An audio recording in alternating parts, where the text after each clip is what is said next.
जय हिंद साथियों। दोस्तों आपके अपने चैनल प्रभु यूपीपी में एक बार पुनः स्वागत है।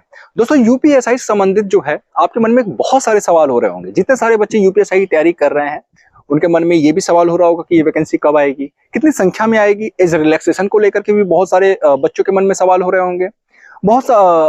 सारे बच्चे ये भी सोच रहे होंगे कि इस वैकेंसी के लिए तैयारी प्रारंभ कैसे करनी चाहिए, क्या स्ट्रेटेजी होनी चाहिए, किन किन टॉपिक पर हमें फोकस करना चाहिए। सारी चीजें हम इस मात्र एक वीडियो में हम बात करने जा रहे हैं। सबसे पहले हम बात करेंगे कि ये यूपीएसआई वैकेंसी जो है आ कब रही है, क्योंकि आपको अलग अलग चैनल पे अलग अलग मंथ अलग अलग डेट बताया जा रहा होगा। सच्चाई तो ये है कि अभी अगर आपको कोई एक्यूरेट मंथ या डेट बता रहा है तो वो सिर्फ और सिर्फ आपको गुमराह कर रहा है। ऐसा कुछ भी जो है अभी तक भर्ती बोर्ड की तरफ से क्लियर नहीं किया गया, ना कोई मंथ ना कोई डेट। लेकिन इतना मान करके चलिए ये वैकेंसी आपको जून माह से पहले पहले देखने को प्राप्त होगी। और जो आपकी यूपी पुलिस कांस्टेबल की नई भर्ती आ रही है उससे पहले आपको यूपीएसआई देखने को मिलेगी। ये भी एक दिलचस्प बात है।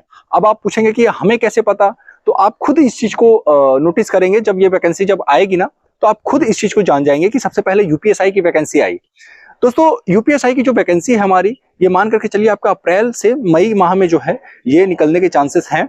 अब बात कर लेते हैं कितनी संख्या में निकलेगा, आखिर पदों की संख्या कितनी होगी। क्योंकि आप देख रहे होंगे कहीं 5000 बताया जा रहा है, कहीं 6000 बताया जा रहा है।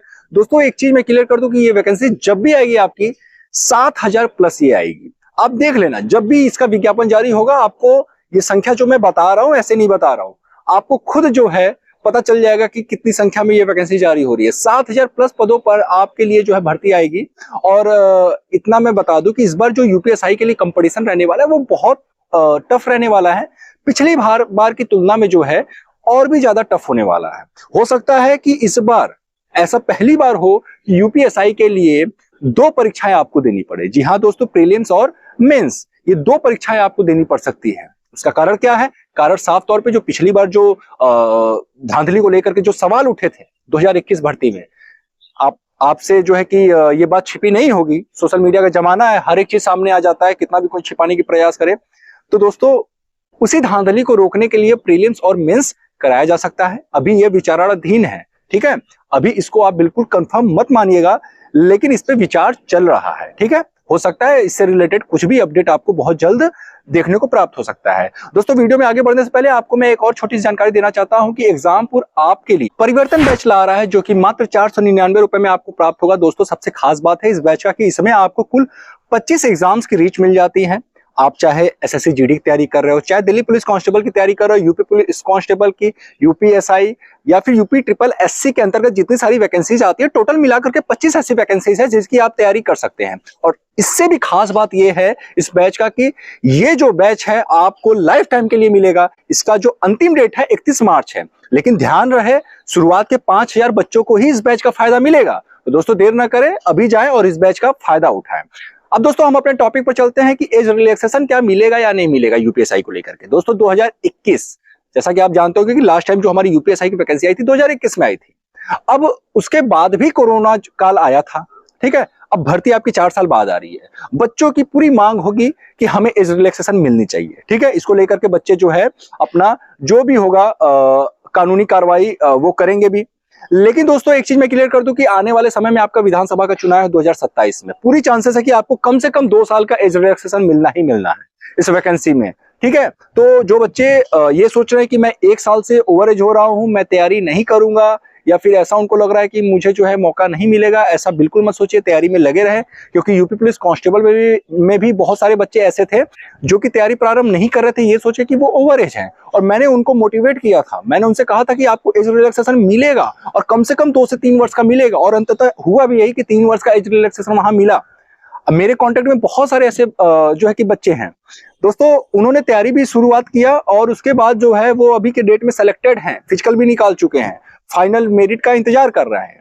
तो आप सभी जो है इंतजार करिए।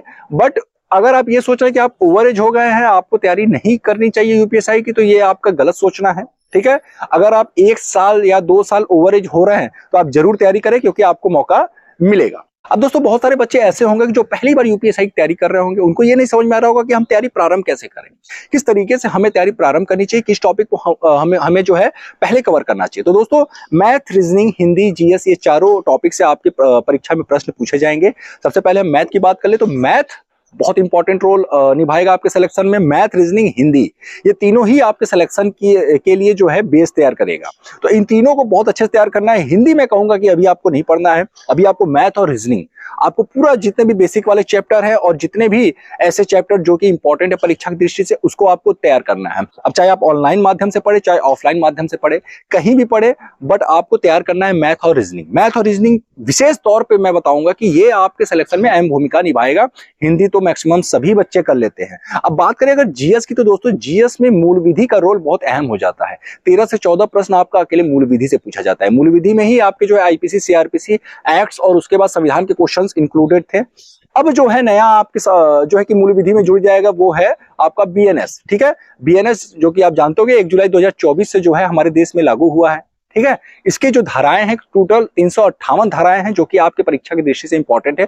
और ये नई धाराएं हैं तो इसलिए और भी ज्यादा इंपॉर्टेंट हो जाता है। आईपीसी पुराना हो गया है, अभी कोई भी मुकदमा लिखा जा रहा है वो बीएनएस के तहत ही लिखा जा रहा है। तो आपको जो है बीएनएस बहुत अच्छे से तैयार करना है। हो सके तो आप बीएनएस का नोट्स और जितने सारे इंपॉर्टेंट एक्ट्स है, चाहे वो महिलाओं संबंधित हो गया, बच्चों से संबंधित हो गया, फिर चाहे वो मोटर वाहन अधिनियम हो गया, जितने सारे एक्ट्स हैं वो आपको अच्छे से तैयार करने हैं। और साथ ही साथ संविधान, ये बहुत अहम है दोस्तों। संविधान के कुल 5 से 6 प्रश्न पूछे जाते हैं। टोटल जो है 13 से 14 प्रश्न आपकी परीक्षा में पूछे जाएंगे जो कि सभी के सभी इंपॉर्टेंट होंगे दोस्तों मूल विधि के। तो आप सभी जो है जीएस अगर तैयार करना चाहते हैं तो पहले मूल विधि को पढ़े, उसके बाद आप हिस्ट्री, ज्योग्राफी, जो बाकी के हमारा टॉपिक है जैसे स्टैटिक जीके वगैरह हो गया, करंट अफेयर, वो तो हम बाद में भी तैयार कर सकते हैं। बट अभी जो है आपको नोट्स बनाने हैं, अभी समय आपके पास नोट्स बनाने के लिए पर्याप्त है, क्योंकि अभी बनाया हुआ नोट्स आपको लास्ट टाइम में बहुत वर्क करता है। लास्ट टाइम में आप नोट्स नहीं बनाते हो, इसी नोट्स का आप रिवीजन करके जो है अपना टॉपिक जो है क्लियर कर लेते हो। तो नोट्स अभी से आप लोग तैयार कर दे। जो बच्चे पहली बार तैयारी कर रहे हैं यूपीएसआई की, मैं भी तैयारी कर रहा हूं, आप मेरे साथ लगिए। हम मिल करके एक टारगेट सेट करेंगे कि इतने मंथ में जो है हमें सिलेबस कंप्लीट करना है और उसके बाद जो है इतने मंथ में, बचे हुए मंथ में हमको जो है रिवीजन और मॉक टेस्ट लगाने हैं। हम और आप मिल करके तैयारी करेंगे और सिलेक्शन लेंगे। दोस्तों फिर मिलते हैं किसी अन्य वीडियो के साथ, तब तक के लिए जय हिंद, जय भारत।